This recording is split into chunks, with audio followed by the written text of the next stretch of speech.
በትወና ችሎቷ ብዙዎችን አስደምማለች ሰላም ተስፋዬ ዛሬ የእሷን ፊልም 10ን ፊልሞች ወደ እናንተ አደርሳለሁ። እንግዲህ 10ን ያያችሁት አሳውቁኝ።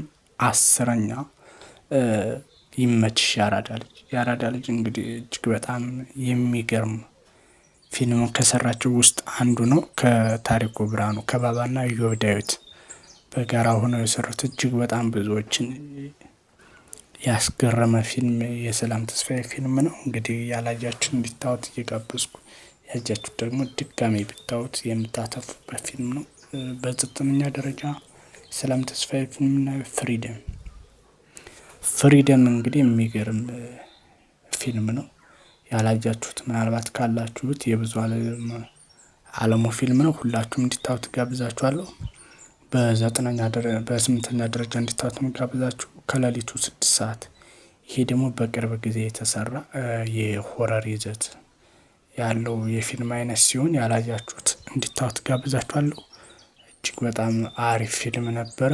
በሰባተኛነት እንድታዩት የምጋብዛችሁ ድርድር እንግዲህ ከሰለሞን ሙሄ ጋር የሰራችው የባንክ ዘረፋ ምናምን ይዘት ያለው ፊልም ነው። እሱንም ያላያችሁት ካላችሁ እንድታዩት ጋብዛችኋለሁ። በስድስተኛ ደረጃ እንድታዩት የምጋብዛችሁ የሰላም ተስፋዬ ፊልም አጼ ማንደላ እንግዲህ በወቅቱ በጣም አነጋጋሪ የነበረ ፊልም ነው።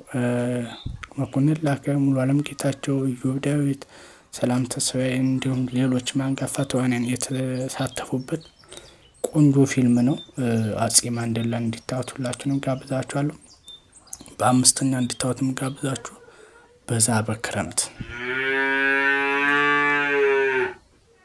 በዛ በክረምት እንግዲህ ምርጥ ፊልም ነው። እሱንም እንድታዩት ጋብዛችኋል። ያው ለድምጽ ለሚፈጠረው ነገር ይቅርታ እየጠየቅን የሰላም ተስፋዬ በዛ በክረምት የሚለውን ፊልም እንድታዩት ጋብዛችኋለሁ። በአራተኛ እንድታዩት የምጋብዛችሁ የሰላም ተስፋዬ ምርጥ ፊልም ጥለፈኝ እንግዲህ ሙሉ አለም ጌታቸው፣ ማንዴላ፣ ካሳሁን ፈሳ ያለበት እና ሌሎችም አንጋፋ ተዋንያን የተሳተፉበት እጅግ በጣም አስደሳች የነበረ የሰላም ተስፋዬ ቆንጆ ፊልም ነው። ከከተማ ወደ ገጠር ወጣ ብለው የሰሩት ፊልም ስለሆነ እሱንም ብታዩት ብዬ ከምጋብዛችሁ ፊልም በአራተኛነት እሱን አስቀምጣለሁ። በሶስተኛነት እንግዲህ ሶስቱ ማዕዘን ሰለሞን ቦጋለ፣ ሳምሶን ታደሰ፣ ቤቢ ማህደር አሰፋ እንዲሁም ሌሎችም ሰላም ተስፋዬ የተሳተፈችበት እጅግ በጣም ቆንጆ የነበረ ፊልም ነው። በጊዜው በጣም የተወደደ ፊልም ነው ስለሆነ እሱንም እንድታዩት ጋብዛችኋለሁ። በሁለተኝነት እንድታዩት የምጋብዛችሁ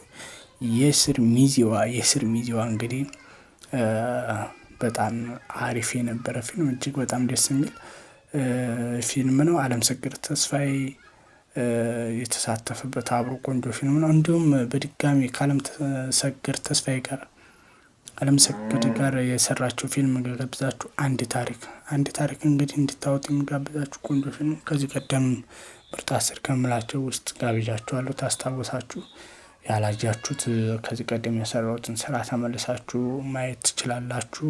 አሪፍ ፊልም ጋብዣችኋለሁ። እንግዲህ የሰላም ተስፋዬ ፊልም ይህን ይመስል ነበር። በቀጣይ በማን እንዲሰራላችሁ ትፈልጋላችሁ? እንዲሁም ኮሜንት ጻፉልኝ። ካያችሁት ፊልም ውስጥ የትኛው ነው አሪፍ የሚለውን ኮሜንት ላይ ብታሳውቁ ደስ ይለኛል። ለዛሬ የነበረ ቆይታ ይህን ይመስል ነበር። በቀጣይ በሌላ ስራ እስክንገናኝ ቸር ሰንብቱ። እንድንገናኝ ደግሞ ይህንን የዩቲዩብ ቻናል ሰብስክራይብ ማድረጋችሁ እንዳትረሱ። ምክንያቱም ቻናል ሰብስክራይብ ካላደረጋችሁ በድጋሚ ስለማንገናኝ ማለት ነው። ቸር ሰንብቱልኝ።